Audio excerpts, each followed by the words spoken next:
Magandang umaga. Nandito ako ngayon sa Fontana Leisure Parks and Casino dito sa loob ng Clark Freeport Zone kasama ng Presidential Anti-Organized Crime Commission as well as the Philippine National Police, Special Action Force, and the Criminal Investigation and Detection Group because yesterday, June 27 at around 10 p.m.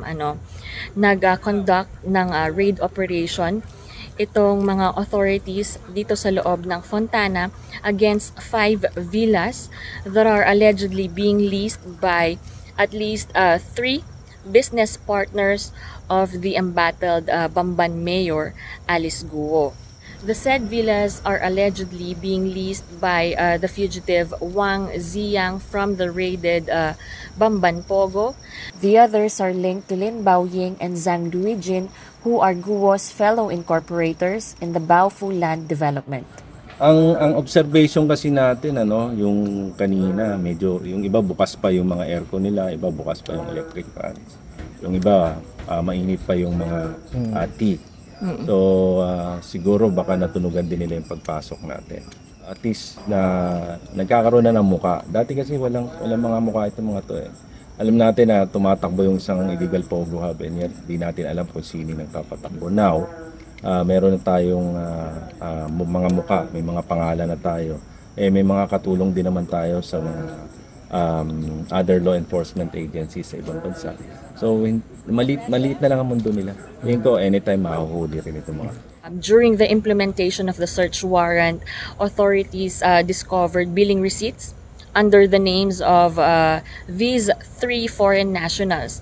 And the operation kanina, or during the operation kanina, may nakita din sila na former PNP officer na ang sabi niya, isa siyang driver na naghahatid ng Chinese nationals to one of the casino resorts dito sa Clark Freeport.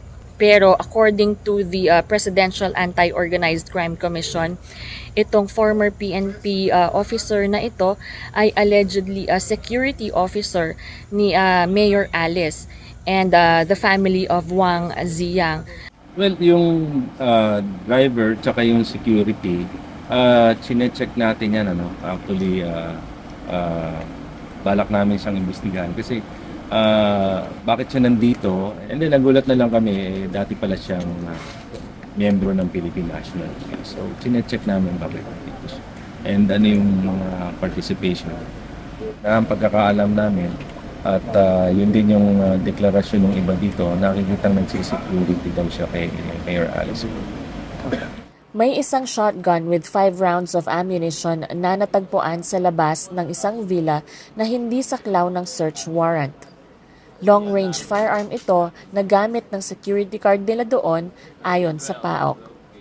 May nakuha ring ebidensya na makapag-uugnay ng villa kay Zhang Luijin.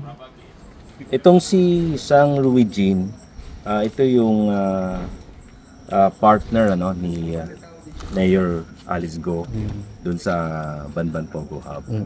And ito, sa ngayon, nakakulong siya sa Singapore facing money laundering case. And according dun sa mga Singapore authorities, this is the biggest money laundering case na hawak nila ngayon. And nakakulong pa siya. But sa nakikita nyo, dito siya nakatira. And hanggang June of this year, 2024, nagbabayad pa rin siya ng iba dito. So, merong sumalo or probably yung mga tauhan niya na nagbabayad sa kanya kahit nakakulong siya ngayon sa Singapore. Well, ito yung statement of account, yung monthly charges niya sa Fontana. And so far, may nakita silang a total of 20 foreign nationals doon sa loob ng compound kung saan ginanap yung raid. At itong mga foreign nationals na ito, so far, according to PAOK spokesperson Winston Casio, they will be released and only one of the 20 foreign nationals will go to Nasdaq for further questioning because according nga kay PAOK spokesperson Winston Casio, itong isang foreign national ay kasama doon sa listahan that is being linked to one of the POGO workers sa Zunyuan Technology Incorporated.